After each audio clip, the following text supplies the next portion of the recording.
जय हिंद साथियों, स्वागत है मॉडर्न आईएएस एकेडमी के मंच पर। मैं हूं सम्राट चौहान। हम लोग देख रहे थे मौलिक अधिकार। मौलिक अधिकार का स्रोत कहां से है, किस संविधान से प्रेरित है, विश्व में किन किन देशों ने सर्वप्रथम अपने लोगों को मूलभूत अधिकार या मानवाधिकार दिए, जिसे मैग्ना कार्टा भी कहा गया।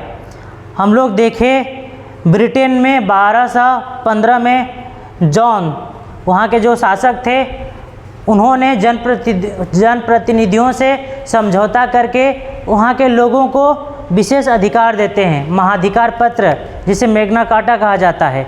फिर 1789 में फ्रांस की क्रांति में हमें यही चीज़ देखने को मिलती है। और उसी समय लुई 16वां थे, जिन्हें अधिकारों के हनन के कारण उन्हें फांसी पर चढ़ा दिया गया। तो फ्रांस में भी लोगों को अधिकार दिए गए, क्योंकि राजतंत्रात्मक में लोगों का सिर्फ कर्तव्य होता है और राजा का अधिकार होता है। लेकिन बगावत के बाद लोगों को कुछ रिलीफ दी गई, कुछ अपने अधिकार को, अपने जीवन को बेहतर तरीके से गढ़ने, संवारने और सजाने का मौका दिया गया। तो फिर देखते हैं 1791 में अमेरिका भी बिल्स ऑफ राइट के तहत अपने संविधान में मूल अधिकार जोड़ता है। और हमारा भारतीय संविधान का भाग 3 जो मौलिक अधिकार से संबंधित है, वो अमेरिका के संविधान से प्रेरित है। इन चीज़ों को देखा था। फिर समानता, स्वतंत्रता, ठीक है, शोषण के विरुद्ध अधिकार, धार्मिक स्वतंत्रता, शिक्षा एवं संस्कृति, संवैधानिक उपचार, यहाँ तक हम लोगों ने देखा था। अनुच्छेद 12 राज्य की परिभाषा। 13 सुप्रीम कोर्ट मौलिक अधिकार का सजग प्रहरी है, ठीक है। केंद्र सरकार या राज्य सरकार कोई भी ऐसी कानून बनाती है जो मौलिक अधिकारों का हनन करता है, तो कानून उसी समय शून्य माना जाएगा। यहाँ तक हम लोगों ने देखा, ठीक है।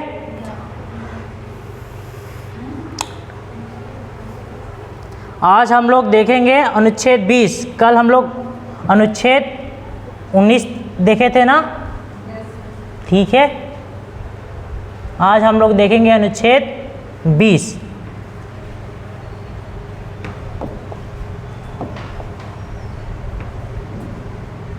चलिए,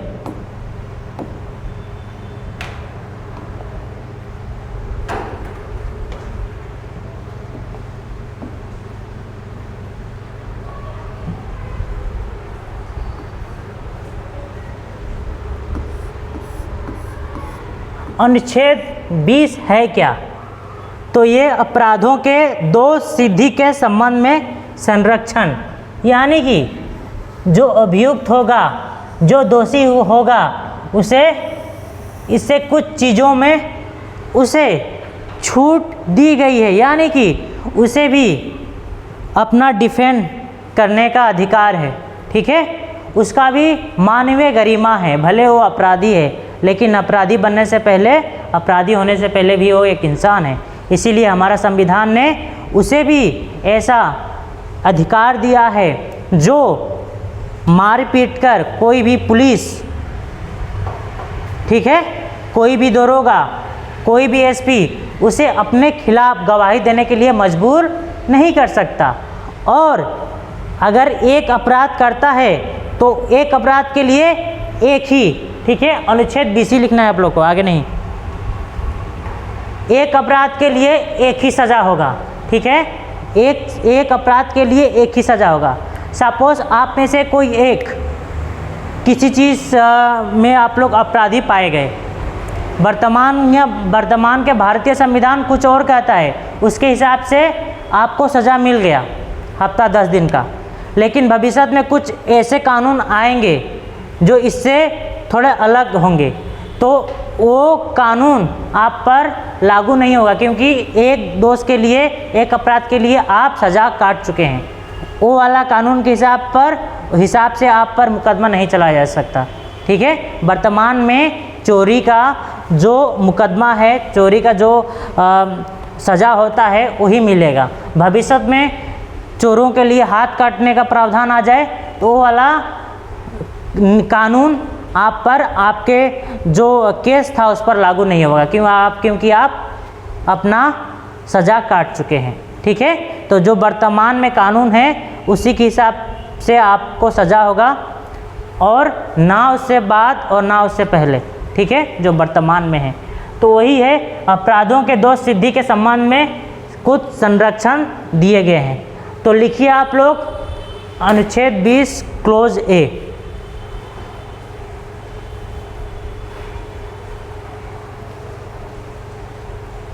लिखिए किसी भी व्यक्ति को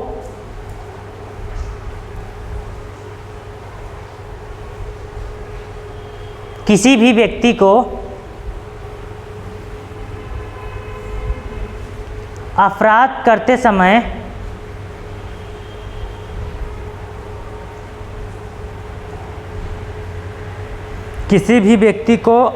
करते समय वर्तमान में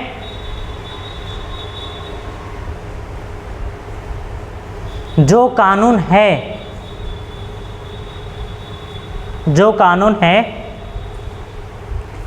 उसी के तहत उसे सज़ा मिलेगी।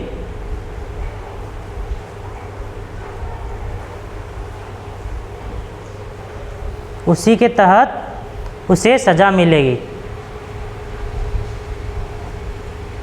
ना उससे पहले और ना उसके बाद बनने वाले कानून के तहत। यानी कि जो वर्तमान में कानून है उसी के तहत उस व्यक्ति को सज़ा मिलेगी, ना उससे पहले ना उससे बाद बनने वाले कानून के तहत। समझ में आया यहाँ तक? ठीक है। दूसरा लिखिए अनुच्छेद 20 क्लोज 2।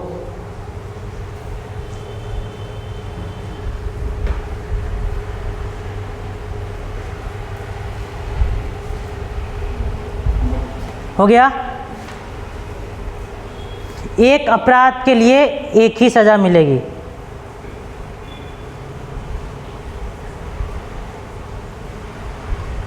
एक अपराध के लिए एक ही सज़ा मिलेगी।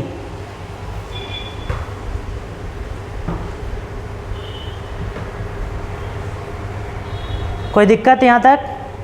यानी कि कोई इंसान एक अपराध किया है, किसी का मारकर सर फोड़ दिया है, तो उसके लिए जो प्रावधान है उसके तहत वो एक ही सज़ा मिलेगी। भविष्य में सर फोड़ने का कोई दूसरा कानून आ जाए तो वो कानून आप पर लागू नहीं होगा, ठीक है।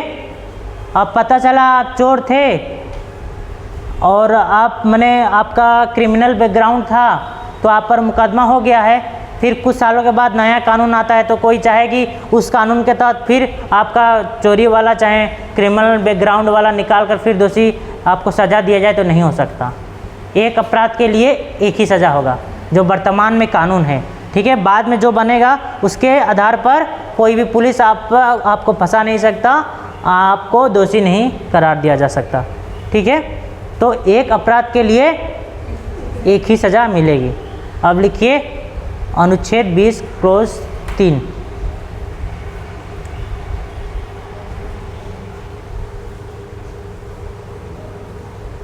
अपराधी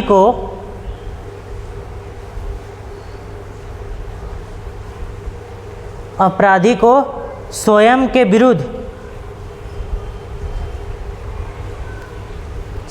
विरुद्ध गवाही नहीं दिलाया जा सकता। यानी खुद के विरुद्ध स्वयं गवाही वो नहीं दे सकता, और ना ही फोर्स किया गवाही ज़बरदस्ती दिलवाया जा सकता है। हो गया। उसी में लिखिए किसी भी व्यक्ति को स्वयं के विरुद्ध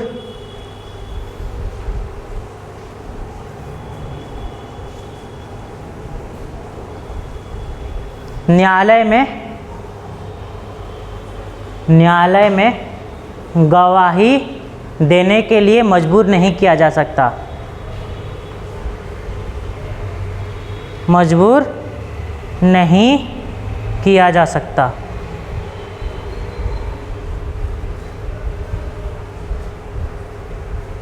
ठीक है।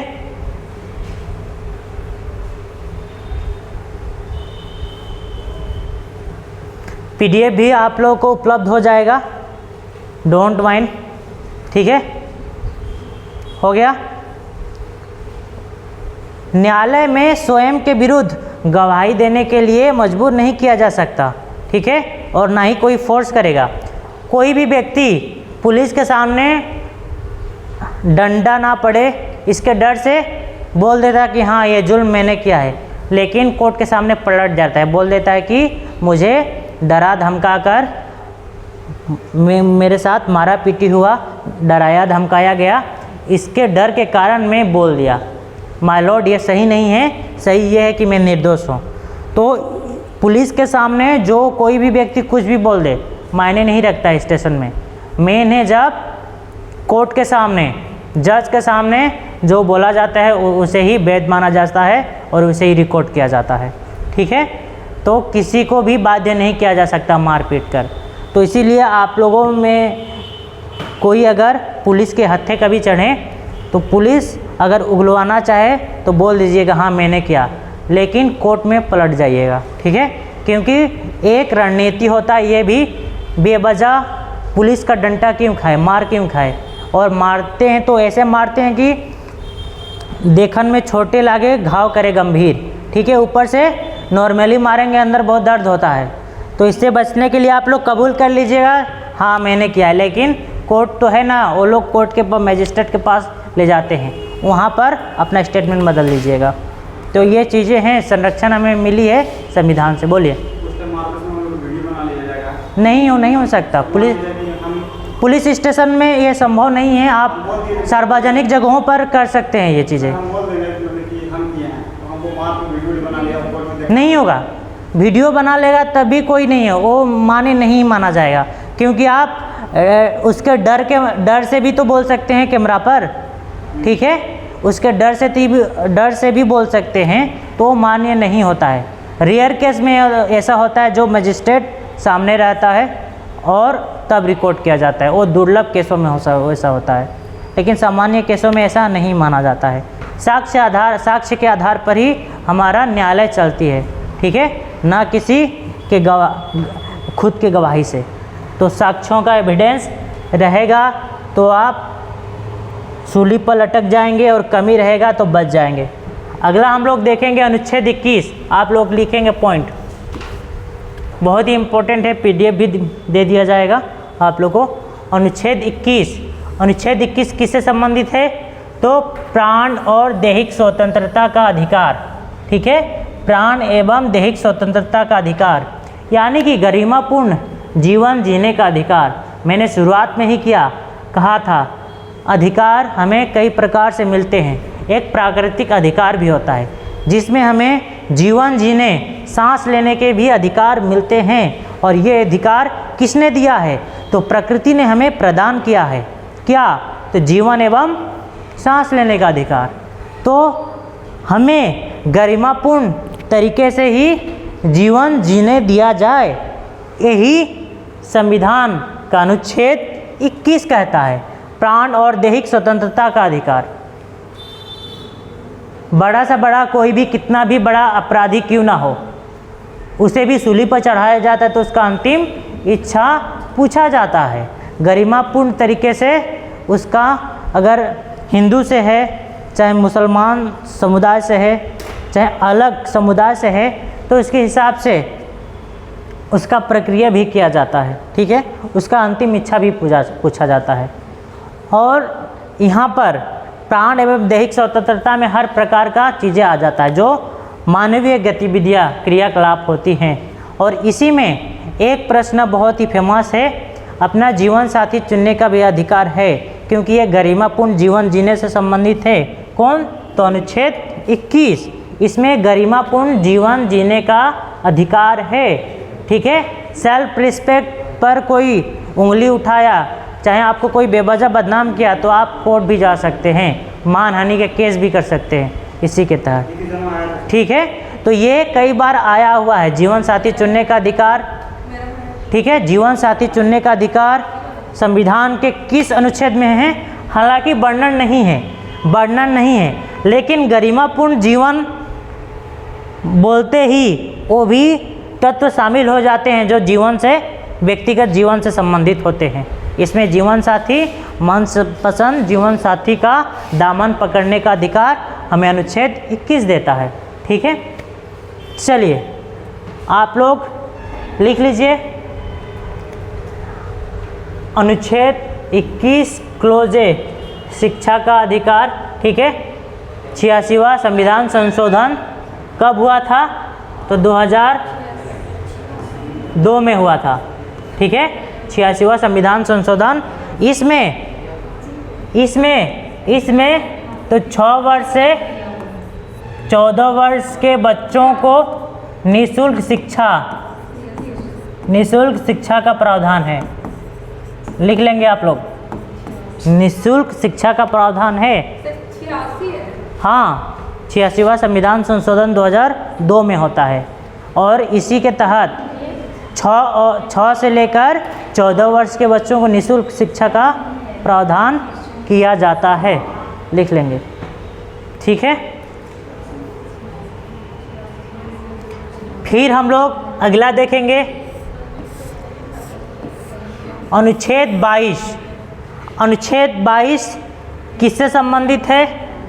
तो कुछ दशा में गिरफ्तारी से संरक्षण है, यानी कि किसी भी व्यक्ति को पुलिस बेवजह अरेस्ट नहीं कर सकती।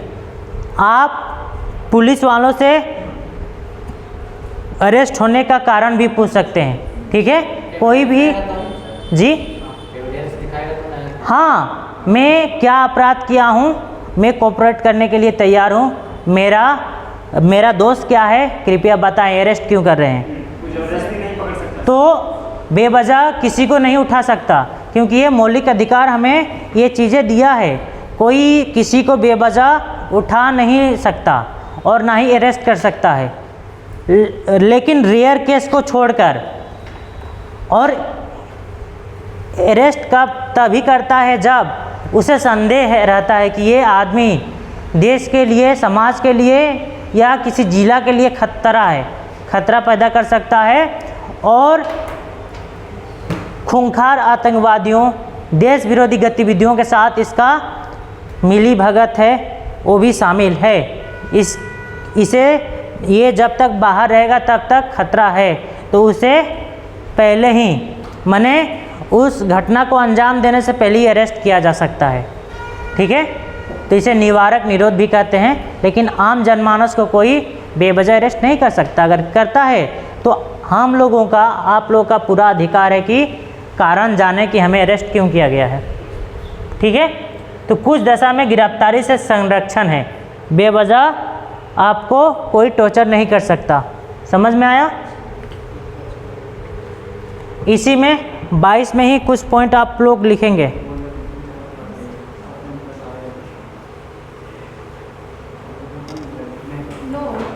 हाँ,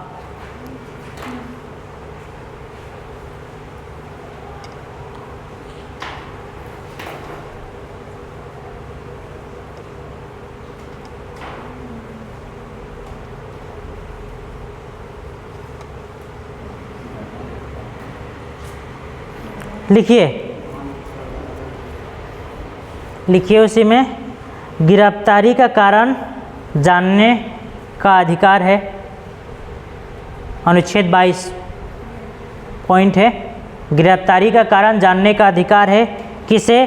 तो हमें मनपसंद वकील करने का अधिकार है।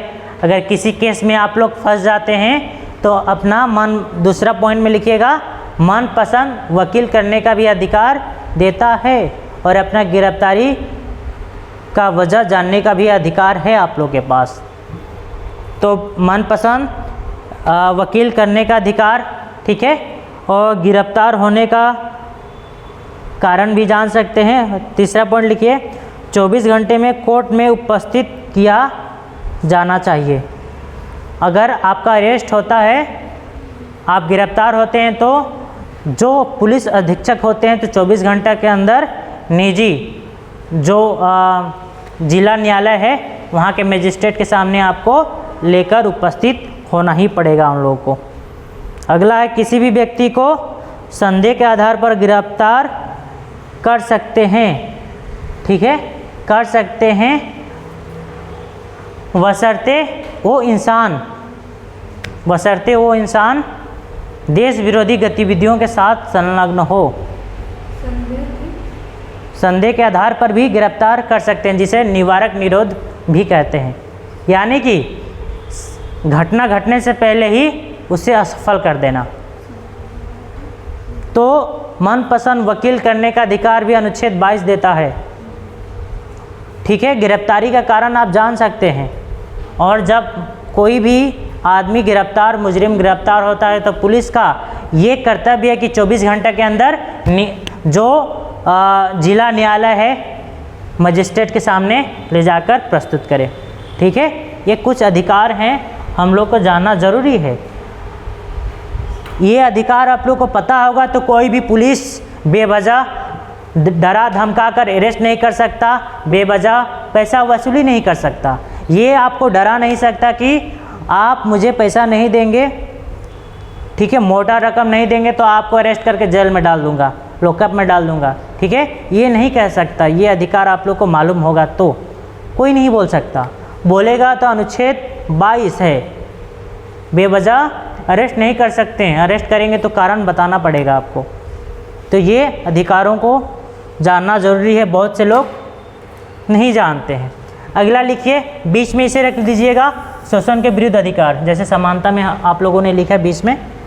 तो शोषण के विरुद्ध अधिकार कितना से कितना तक है, तो 23 से 24 तक है, 23 से 24 तक है। शोषण के विरुद्ध अधिकार के पहला आर्टिकल को देखते हैं, पहला अनुच्छेद 23।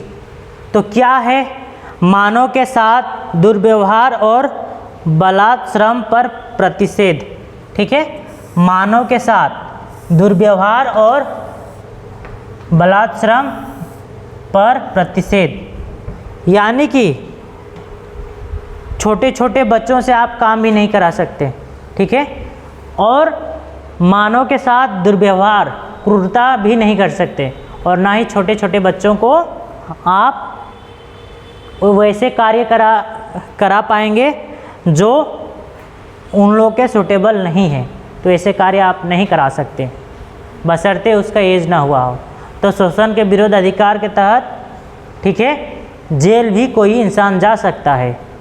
तो इसीलिए आप लोग कभी भी जाएं किसी भी होटल, कार्यखाना, कार्यालय, तो छोटे छोटे बच्चे अगर वहाँ काम करते दिखे तो उन लोगों से अवश्य पूछा जाए किन परिस्थितियों में, किन मजबूरियों में कर रहे हो। अगर ज़बरदस्ती कराया जा रहा है, एक्चुअली जो समझदार पढ़े लिखे और लोग रहते हैं तो बच्चों को काम पे लेते ही नहीं हैं, और होटलों में झूठ भी मचवाते हैं पीछे, ठीक है। जब आते हैं लोग तो हट जाता है बच्चा। अगर आप लोग का भी नज़र जाए तो आप लोग पुलिस में भी इन्फॉर्मेशन दे सकते हैं कि बच्चों के साथ, ठीक है, अमानवीय तरीके से काम कराया जाता है। अगर कोई भी व्यक्ति मालिक पाया जाता है तो उस पर कठोर कार्रवाई की जाती है। किसी भी व्यक्ति के साथ और बच्चों के साथ वैसे काम नहीं करा सकते हैं जो उसके मूल्यों के खिलाफ हो, ठीक है। हाँ, अधिकांश पुलिसों को कानूनी पता नहीं है, ठीक है। पुलिसों को ये बोल दिया जाए भारतीय संविधान, जो भारतीय मूल संविधान था उसका कुल कितना पेज है, कितना पृष्ठ में मूल संविधान बना, कितने लोगों का हस्ताक्षर है, उसमें महिलाएं कितनी थी, 15 महिलाओं में से कितनी महिलाओं का हस्ताक्षर है, मूल संविधान का पृष्ठ कितना है, ये भी मालूम नहीं होगा उन लोगों को, ठीक है। हाँ, अनुच्छेद 23 शोषण के विरुद्ध अधिकार, ना ही किसी व्यक्ति के साथ अमानवीय क्रूरता कर सकते हैं और ना ही बच्चों के साथ वैसा व्यवहार या कार्य करा सकते हैं जो खिलाफ है उसके, क्योंकि उसका बाल्यावस्था है, न कि कार्य करने का समय, और उसे शिक्षा हर चीज़ उपलब्ध करानी चाहिए, न कि कार्य कराने से पहले उसका व्यवस्था पढ़ाने के लिए कर दिया जाए, तो उसका भविष्य बन जाएगा, और भविष्य बनेगा तो एक व्यक्ति से समाज बनता है, समाज से ही राज्य बनता है, राज्य से ही एक महान राष्ट्र बनता है। तभी हम लोग एक महान राष्ट्र की कल्पना कर सकते हैं जहाँ पर बच्चे शिक्षित हो, न कि फैक्ट्रियों में, ठीक है, अपने भविष्य को खतरे में डालकर कार्य कर रहे हों, और बहुत से कम बच्चे निकल पाते हैं ऐसे परिस्थितियों से। तो अनुच्छेद 23 में कुछ पॉइंट लिखिए आप लोग।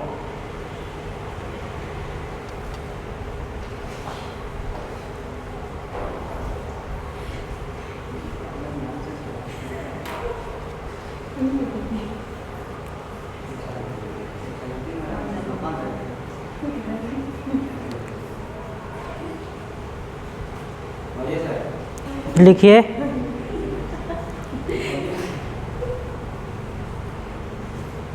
बेगारी, पहला पॉइंट,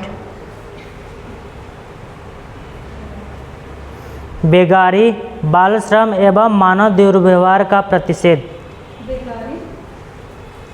मानव एवं बाल श्रम एवं मानव दुर्व्यापार का प्रतिषेध।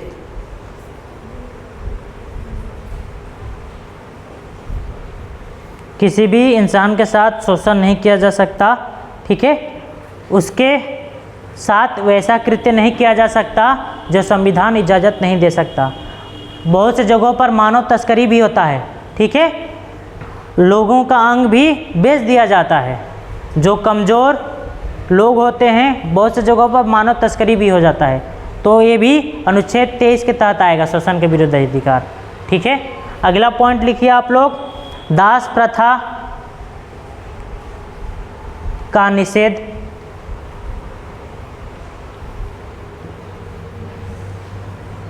ठीक है, कोई दास प्रथा के हिसाब से कार्य नहीं करा सकता आज के आधुनिक भारत में, ठीक है, क्योंकि भारतीय संविधान हमें प्रोटेक्शन देता है। दास प्रथा का निषेध, ठीक है। अगला पॉइंट लिखिए, बंधुआ मजदूरी का निषेध। हाँ,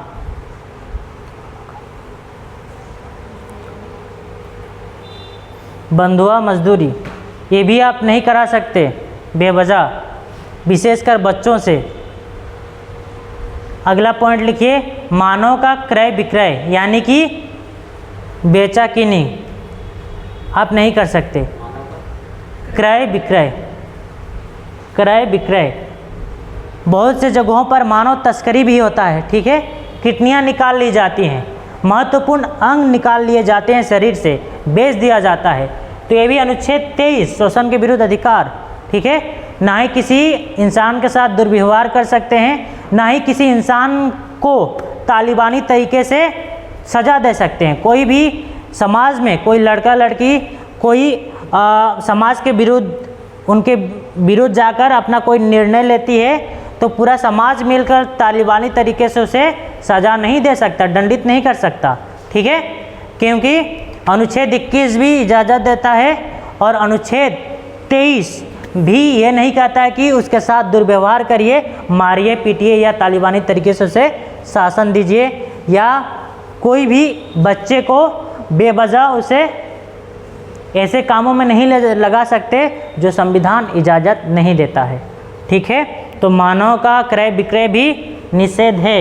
अगर कोई ह्यूमन ट्रैफिकिंग करता पकड़ा जाता है तो उस पर गंभीर धाराएं लगती हैं, ठीक है। अगला हम लोग देखेंगे अनुच्छेद 24, ये किससे है तो इसे भी देख लेते हैं, उसी का भाग है ये भी। कारखानों आदि, ठीक है, में काम में 14 वर्ष से कम आयु के बच्चों पर प्रतिषेध, जैसे कि मैं शुरुआत में ही कहा, ठीक है। 14 वर्ष से अगर कोई बच्चा कम उम्र का है तो किसी भी फैक्ट्री या कार्यालय में भारी भरकम, ठीक है, भारी भरकम कार्य नहीं कर सकता, नहीं कराया जा सकता। अगर वो 14 वर्ष से उसका एज उम्र कम है तो 14 वर्ष से कम है तो उसे भारी भरकम कार्य नहीं कराया जा सकता। अगर कोई ज़बरदस्ती कराता है मजबूरी का फ़ायदा उठाकर तो उस पर कानूनी धाराएं लगेंगी और उसे जेल भी जाना पड़ सकता है।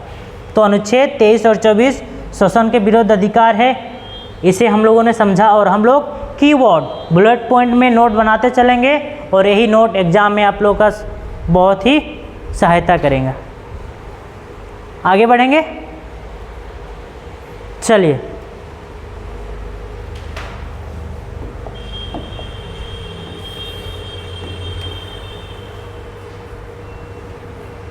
अगला जो आप लोग टॉपिक्स दीजिए, धार्मिक स्वतंत्रता का अधिकार। ठीक है, 20 में देंगे आप लोग, जैसे नोट्स बनाया जाता है।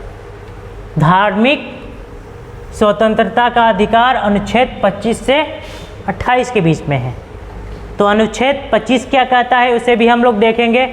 अनुच्छेद 25, ठीक है, अनुच्छेद 25 ये कहता है अंतःकरण और किसी भी धर्म को मानने और प्रचार करने की स्वतंत्रता है। अनुच्छेद 25 हमें ये कहता है कोई भी धर्म को आप मान सकते हैं, कोई भी रोक नहीं सकता और ना ही आपको ज़बरदस्ती बाध्य कराएगा कि अमुक धर्म का पालन करना चाहिए या अमुक धर्म आप अपनाना पड़ेगा, अन्यथा सही नहीं होगा, अच्छा नहीं होगा। कोई भी इंसान आज के लोकतंत्र में नहीं कह सकता आपको, ठीक है, कि अमुक धर्म को मानिए, इस धर्म को एक्सेप्ट कर लीजिए। यानी कि अपना धर्म चुनने का भी अधिकार देता है हमारा संविधान, और ना ही आपका धर्म परिवर्तन कोई करा सकता है बजाय आपके इच्छा के। तो ये अनुच्छेद 25 उससे संबंधित है। किसी भी धर्म को मानने और प्रचार करने की स्वतंत्रता, अपने धर्म के मूल्यों को आप प्रचार कर सकते हैं, लोगों के बीच जाकर महिमा मंडन भी कर सकते हैं, ठीक है। जैसे कि भगवान बुद्ध के आदर्शों को, विचारों को, बौद्ध धर्म को बहुत से संस्थाएं, बहुत से लोग प्रचार प्रसार भी करते हैं, उनके मूल्यों, उनके दर्शनों को समझाते हैं और उससे प्रेरित होकर लोग बौद्ध धर्म भी ग्रहण करते हैं। जैसे कि बाबा भीमराव अंबेडकर ने अपने लाखों सैलानियों के साथ, अनुयायियों के साथ बौद्ध धर्म अपना लिए, क्योंकि उन्होंने सभी धर्मों का समीक्षा किया, हिंदू धर्मों, मुस्लिम धर्मों, सिख, ईसाई, लेकिन सबसे आधुनिक और प्रगतिशील धर्म उन्हें उस समय दिखाई दिया तो एकमात्र था बौद्ध धर्म। ठीक है, समझ में आया। अंतःकरण और किसी भी धर्म को मानने और प्रचार करने की स्वतंत्रता देता है कौन? तो अनुच्छेद 25। कोई रोक दे तो बोलिएगा अनुच्छेद 25 हमें ये इजाज़त देता है कि कोई भी धर्म हम मान सकते हैं और उसका प्रचार भी कर सकते हैं, आप नहीं रोक सकते। ठीक है, समझ में आया। देखते हैं अगला एक कदम आगे जाकर, अनुच्छेद 26। तो ये किससे संबंधित है? धार्मिक कार्यों का प्रबंधन की स्वतंत्रता। ठीक है, वो भी उससे संबंधित है। कार्यों का प्रबंधन भी सही तरीके से कर सकते हैं। फिर अनुच्छेद 27 किससे संबंधित है? तो किसी विशिष्ट धर्म की अभिवृद्धि के लिए कर यानी कि टैक्स संबंधित स्वतंत्रता भी ले सकते हैं, टैक्स। ठीक है, और आप लोग याद रखिएगा, मंदिरों से या मस्जिदों से जो कलेक्शन होता है पैसा, उस पर टैक्स नहीं लगता है। ठीक है, सरकारी टैक्स नहीं लगता है। इसीलिए जो मंदिरों पर बड़े बड़े मठाधीश हैं, करोड़ों में उनका धन संपत्ति है, क्योंकि टैक्स नहीं लगता है और उन्हें क्या मिलता है? तो वित्तीय सहायता भी मिलता है अलग अलग देशों से, अलग अलग संस्थाओं से। ठीक है, आगे बढ़ें। अनुच्छेद 28, आप लोग बौद्ध धर्म अपना लीजिए, बन जाइए मॉन्क। तो कुछ दिनों शिक्षा दीक्षा देने के बाद श्रीलंका में भी भेज दिया जाएगा। मोटा रकम भी मिलता है जीवन यापन करने के लिए। ठीक है, श्रीलंका में भेज दिया जाएगा, बर्मा में भेज दिया जाएगा प्रसार प्रसार करने के लिए। जाइए, मस्त तरीके रहिए, और उसके लिए फंड भी आता है देशों से, अलग अलग देशों से। ठीक है, तो सरकार मंदिर से पैसा नहीं लेता है? टैक्स नहीं लेता है। जैसे कि कोई मंदिर है, अयोध्या ही है, उसमें लोगों ने करोड़ों का चंदा दिया। अगर हम लोग के पास करोड़, 1 करोड़ रहेगा तो उसका टैक्स देना पड़ता है। ठीक है, लेकिन मंदिरों से छूट है, वहाँ से टैक्स नहीं देना पड़ता है मंदिरों को। ठीक है, चलिए अनुच्छेद 28 देखते हैं।